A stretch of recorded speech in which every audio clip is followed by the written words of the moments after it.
Please subscribe and click on the little notification bell so you don't miss any of my future videos.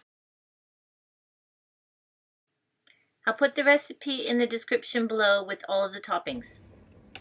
So I'm making chili and I forgot to start filming, so I'll just show you what I've done here. So I have some really big chunks of beef. This is stewing beef and pork. And I have about equal amounts, so I've put 1 kilo of each in here, and I've added 3 chopped onions and 3 chopped red peppers. And I've added my chili powder.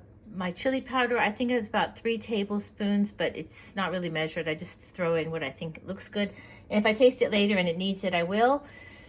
I will add some salt to it now, and I've also added some boiling water, just a little bit to cover, and some tomato paste. And I'm going to now put in some tomato passata, which is a tomato sauce that is not flavored.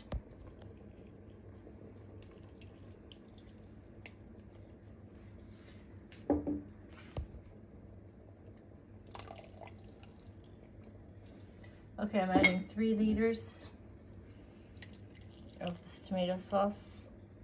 This one, it's just tomatoes and a little bit of salt.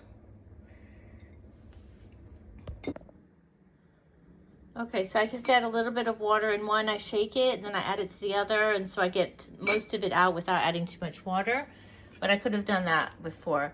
So that's the 3 liters in there, and then I'm going to put, it's going to evaporate a little bit, so it's going to get thicker.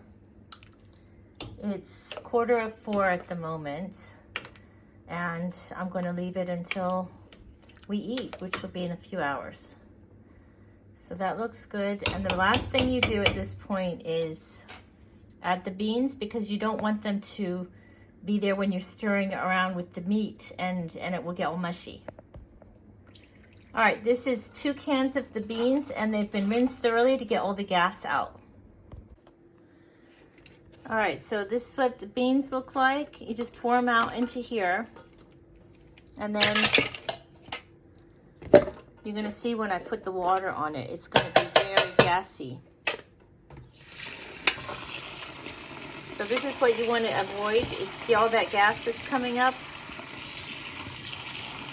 If you rinse these out really well, get all, so there's no more bubbles, then you won't have any problem with the gas afterwards. I just want to show you the sink. That's all gas in there on the top that's floating. There's no soap. It's just the bean gas.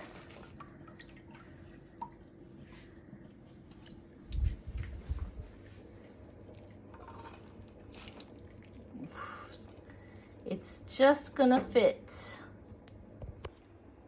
Okay, I was wrong. It was definitely gonna fall over. So I have spooned out just some of the beans from the top with no meat. And once this evaporates a little bit, I'll add the beans back in. They don't need to cook long. It's just part of the texture. So it's these pieces of meat here. You can see there's beef and pork. And that's gonna take a while to cook, but there's a lot in here. All right, so let me explain to you why I'm making so much chili. So normally I would make chili for one big evening, but since I've actually realized how much work is put into it, it has to cook for a long time because I don't use ground beef. I like to make a really big quantity, and I try and get 2 groups of friends that will come one night, and then a different night very close to it, another group of friends, so the leftovers. And honestly, it's really good the day you make it, and it's even better the day after. So I've got, we're 5 tonight, and tomorrow we're 4, and then I still have some leftovers, and I can freeze those.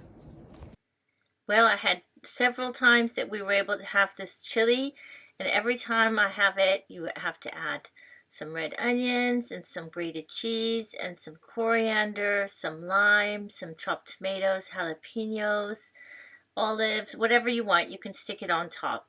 And it is just so delicious. Don't stir it once you've added all your layers on it, and then you only serve it with nachos. And when you dip your nachos in, and you get a little bit of everything on each nacho, it's so delicious. Bon appetit! Thanks for watching. Please subscribe and click on the little notification bell so you don't miss any of my future videos.